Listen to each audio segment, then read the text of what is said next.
So on this channel, I like to keep up with all the articles that Blizzard likes to release on their website. And this week it's called Weekly Recall Sub-Roll Call, which is basically an explanation of the new role passives. I've already made a video on this channel actually explaining it briefly when I was at the spotlight, and on the main channel on the big patch note video. But why not talk about it again for those who missed it? I'll try to give a little bit more details as well and new things that I've learned about the passives and which ones are really strong. So have you ever found yourself bewildered by Emre's charming voice lines, trying to figure out how he deleted you? Or are you more easily distracted by the laser pointer than Jetpack Cat? Same, we don't blame you. With 5 new kits to learn and one of them being a flying cat, there is plenty to enjoy and potentially miss during Spotlight and Season 1 Conquest release. But tucked inside all of the new hotness is a big gameplay shift: hero sub-rolls. They might be passive, but they won't be quiet, and they're critical for both casual and high-level competition. The old one-passive-fits-all system is gone. In its place, each role has split into focused sub-roles, with every hero assigned one to match their playstyle. It's a sharper definition of who heroes are and what they bring to the fight. Flankers will flank better, bruisers brawl harder, and tacticians get more tactical. You get the idea. Sub-roles are meant to grow with Overwatch and with you. Just like everything else, we won't just set it and forget it, as we'll be watching closely to tune as needed. But if you're not reading the advanced info panel to find out more, please do, LOL, or scrolling through the Season 1 patch notes on CarQ's channel, we've got you covered. They're going to explain each one now, but I'm actually going to start with the tanks first because I like going left to right in the game, and I want to talk about this one. I'm also going to start with Initiator, because in the game, that's the first one on the top left that you see. So initiators in the tank are D.Va, Doomfist, Winston, and Wrecking Ball. What's more terrifying than a flying gorilla scientist, a flying hamster? But no matter who's getting the hang time, these heroes aren't afraid to dive into the action and fight them from the sky. If you remain airborne for at least 0.8 seconds, you will regain 75 health over the next second. That's a serious bonus whether you're jumping into a brawl or trying to escape out of one. So D.Va, Doom, Winston, Wrecking Ball, who benefits this one the most? In my opinion, it's D.Va because she has a very short booster cooldown. Now let me explain why D.Va ended up being Thanos and is being banned in every high elo game right now and was the most picked tank in the OWCS when the new season dropped. Okay, so Initiator. Amongst these 4 heroes, I think this tank sub-role passive is the strongest in the game for a couple of reasons. If you remember that explanation I just gave you, why does D.Va benefit the most from it? Well, all you need to do is be airborne for 0.8 seconds to heal 75 HP. And D.Va's boosters is on a 3.5 second cooldown, and if you take the extended boosters perk, let me move my camera over here, each person you hit with the booster extends the duration by 0.5 seconds, so that it lasts a little bit longer as well to give you some extra time in the air just in case if you need it. Every time your feet touch the ground, you will continue healing. This is why she is absolutely bonkers with this patch. So let me demonstrate. So I'm gonna take damage from this bot here. Now this passive only requires you to be airborne. It doesn't actually mean you have to press the booster necessarily. So if you're already on the high ground attacking or defending somewhere, look at my HP bar, okay? Let me actually take the extended boosters perk. Check out this new tech. I'm gonna drop from high ground. Bam! I'm already healing 75 HP, do my little dance, fly it for just a moment, hold my matrix, boom, I heal another 75, do my thing, okay? And then now I fly, hold matrix to defend myself, boom, I'm healing 75 again and again and again and again. Every time I'm going up. So in this season patch, D.Va got a 50 HP nerf for season 1, but it doesn't matter because she's constantly healing 75 HP thanks to this passive. It is absolutely insane right now. And because she has the short booster cooldown, always goes to high ground to drop the low, to proc it once, feet touch the ground, fly up in the air, proc it again for another 75 HP. I think when we looked at the stats of the recent OWCS championship, some of the top D.Va players were healing 3,000 plus over the course of a match, or 4,000 healing strictly from the passive. When they press tab, you could see the healing. It doesn't count in the practice range here, but it is insane. Now, if you also take the shield system perk, if you really need the tankiness and you have a low resource healing team, heal yourself, you know, boost around, drop from high ground, keep proccing this passive.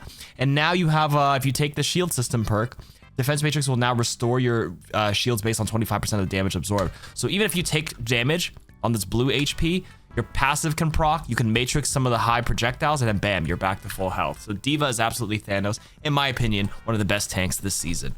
But that is the Initiator role in a nutshell. I don't think Doom is that great this season because a lot of his stuff requires him to punch into the ground or punch people. And then he seismic slams. If he doesn't do a high slam, he's actually not in the air long enough for it to proc the passive. Winston, I think, is actually pretty good this season, especially in solo queue. Wrecking Ball's okay. I think with the addition of Mizuki, it really slowed down Doom and Wrecking Ball, especially because Mizuki's in every game. That chain hook can really ruin their plans, but Wrecking Ball was already tanky enough. He didn't benefit as much from it because he would roll away, disengage, pick up a health pack anyways. But D.Va for sure benefited the most, and then Winston second. Okay, the next role is actually going to be a Bruiser that we're going to talk about because that's the next one in order. We have Mauga, Orisa, Roadhog, and Zarya. Initiators may know how to start the party, but Bruisers aren't afraid to keep it going. Show your strength with a 25% reduction to critical damage. You don't take as big of headshots on these heroes. Mauga, Orisa, Roadhog, Zarya. Great hits don't matter if your muscles are made of steel, right? At critical health, you will also gain 20% movement speed to finish the fight or rush to your nearest healer. I would say the one that benefits the most from this is probably Zarya. For this specific reason, I'm sure internally they saw that she was overperforming with this new passive, so they actually nerfed her damage. So it's funny because they nerfed D.Va and they nerfed Zarya to start because they knew these passives would be really good, but Zarya is still really good. If she ever gets low and bubbles herself, she can chase really hard with that at the last second. Mauga's okay with it as well. Orisa's okay. Arguably, Roadhog is actually sneaky good with this. I think Roadhog is a lot better than people give him credit for now, especially because they refixed his damage after removing the pig pen. Especially if you take the Invigorate, take a breather rapidly increases your movement speed by 30% when you take the perk. And if you're ever low and you're in a tight spot and you pop that, plus have your Bruiser thing passive unlocked, and you take less headshot damage while the other cast doesn't now, he's actually quite durable as long as they don't have Ana. So every Roadhog main I've seen in ranked right now, as long as they ban Ana, they actually can get away with a lot right now. So there you go. That's Bruisers for you. The next section is gonna be the Stalwarts. Okay, so the next section, Stalwarts. We have Domina, Hazard, Junker Queen, Ramattra, and Reinhardt. Some tanks need to stand strong against relentless attacks from the enemies, and Stalwart passive helps them from bending, not breaking. Heroes with this sub-role are imbued with a 40% knockback resistance and 40% slow resistance to keep things going. Try that boop again, Lucio, see what happens. Well, I mean, we already know how that feels simply because all the tanks actually had knockback resistance, slow resistance before the sub rolls.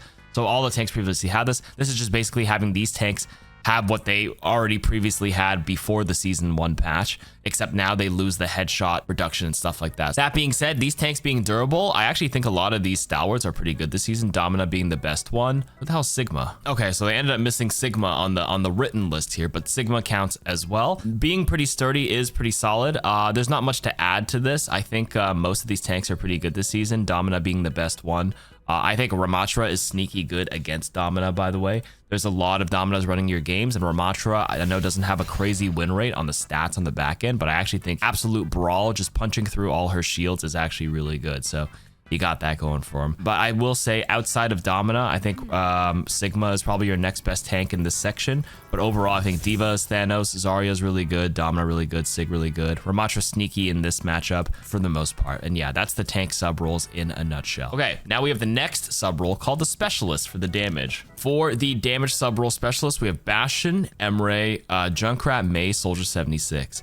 Some damage dealers do the best standing in the middle of a point and making it everyone else's problem. The Specialist passive gives you 3 seconds of 50% bonus reload speed after you eliminate an opponent. That could be the difference between finishing off the last dregs of an enemy team or falling when your team truly needs you to come clutch. I played a decent amount of Emre this season. I actually think this passive is better than people think. It's much better to snowball for sure. Back-to-back kills. I think Mei benefits it from the least, and I think Mei is, out of these options, are probably the most meh because she doesn't, even if she reloads a little bit faster, like heroes like Soldier, Junkrat, Emre, and Bastion can continue shooting. So their shots are a lot more potent compared to Mei's, but I think maybe even Junkrat benefits it the most. In a lot of cases, if you get your little sneaky shot into the mine and you fly into the air after you one-shot somebody, you get the quick reload, then you can fire more into the air. Emre can snowball. Same with Soldier 76. It does feel quite nice. Fast reload. Boom, boom, boom. Fast reload. Don't get in my way. Big fan of this one, to be honest with you. Every soldier. But yeah, that's it for that one. The next one in order is actually the Recon one. Echo, Freja, Pharah, and Sombra. Can't hit him if you can't see him. Lock a hero with the Recon sub-roll and damage an enemy below half health to reveal them through walls.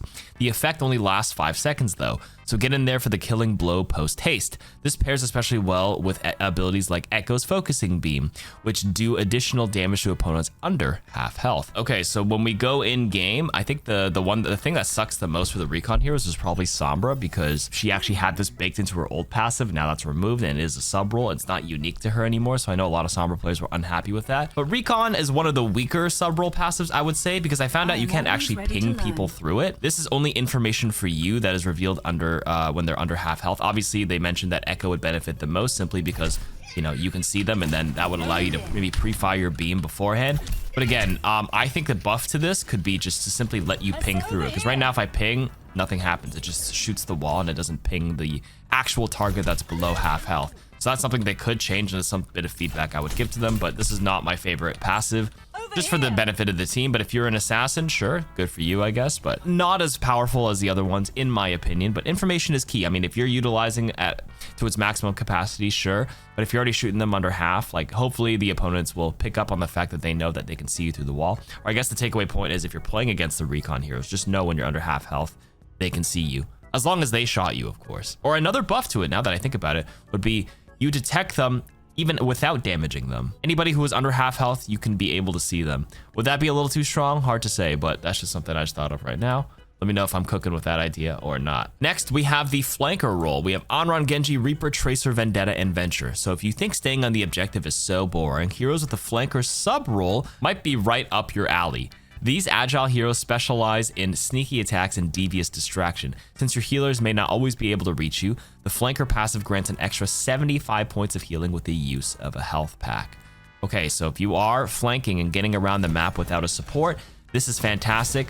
Now, a mega health pack in Overwatch would never change anything here, because that would heal you to full, but this changes the mini health packs. I don't know if there's a mini health pack in the practice range, but the mini health pack in Overwatch heals 75 HP. And 75 HP, oh yeah, that's only a mega here. 75 HP wouldn't bring you to full, but having with this passive, and now buffs it to 150. 150 is a lot more reasonable, to be honest with you. So you got that going for you. So I do think this one's not bad. I would say Tracer benefits the most from it because of her infinite utility to dash around and get it. Other heroes don't actually benefit from it that much. Someone like Genji, who has to like dash once to a mini health pack and then wait for the cooldown before he decides to engage again. By that point, the global passive of 6 seconds would have already passed and he already would be healing. But someone like Tracer can quickly pick up a mini and get back into the fight without wasting as much downtime.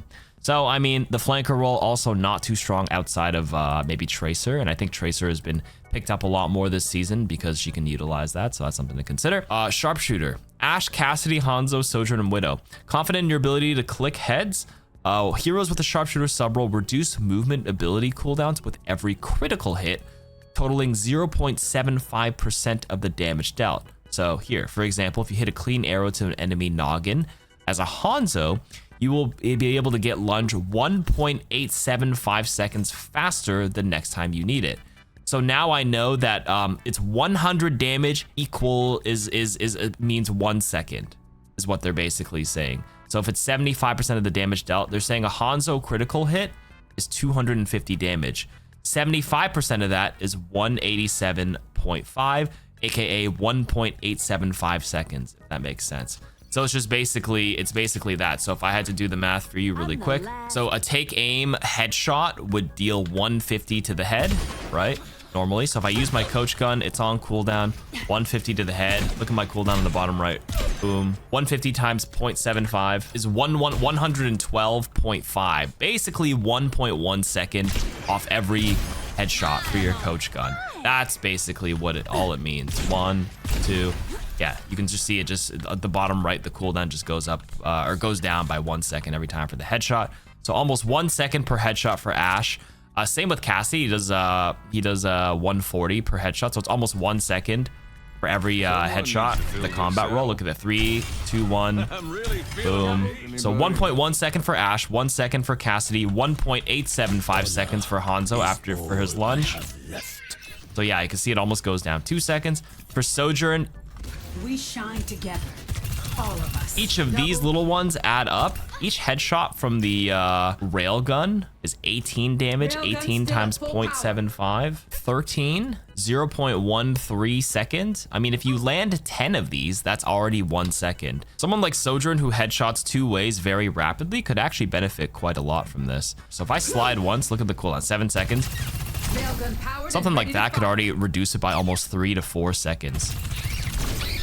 And then you have another slide. And if you combo that with the double slide, it's actually quite good. So Sojourn definitely benefits a lot from this. Widowmaker as well, although Widowmaker has to wait and charge up an entire shot. The long grapple cooldown, right?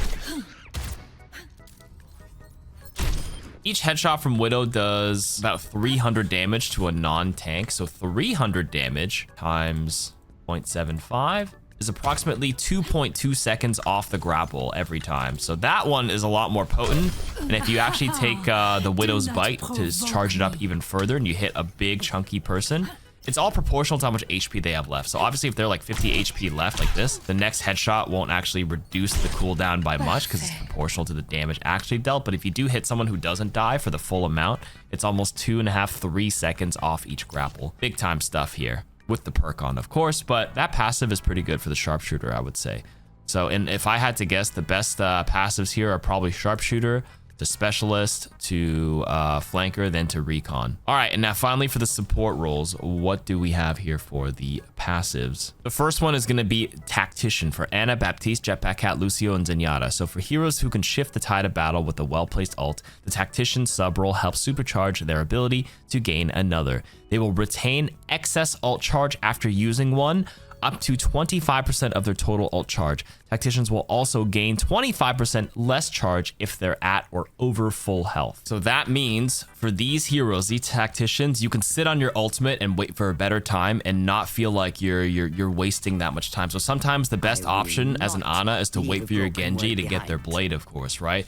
But obviously if you're sitting at your ultimate and you're waiting, it's a bit of a waste. That ult charge just gave me, see that little blue yellow bar over the top of my nano boost?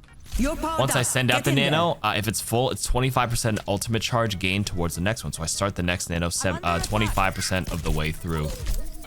So right now, I'm just going to build my next nano. Now I have my nano, and now I wait for my Genji to pop off, right? But I don't have the right opportunity, so I just continue playing the game, and now I'm at 5%, 7% overcharge, 9% overcharge, 12, 14, 17, 19, and now, oh, I need a nano somebody now, boom, and I'll start my next ult at 19% charge already gained. So that's the basic gist of it. I actually think this passive is pretty solid, especially because Ana does need to wait for the right opportunity. Same for Bap, same with Cat, same with Zenyatta, and same with Lucio. So this one's pretty good. Next, we have the medics, Kiriko, Lifeweaver, Mercy, Moira. One for you, one for me. Heroes with the medic sub role heal themselves for 25% of the healing they give to others. Not a bad deal. This ought to encourage you to keep healing instead of dealing damage, but we won't tell if you throw an extra kunai for fun. I actually think this makes Moira a lot better.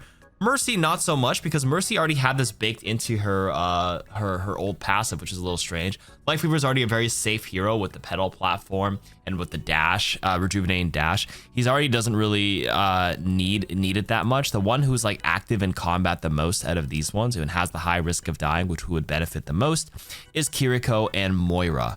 I think Kiriko the most, and it makes Kiri once again the Thanos of high elo. She's very good, very versatile.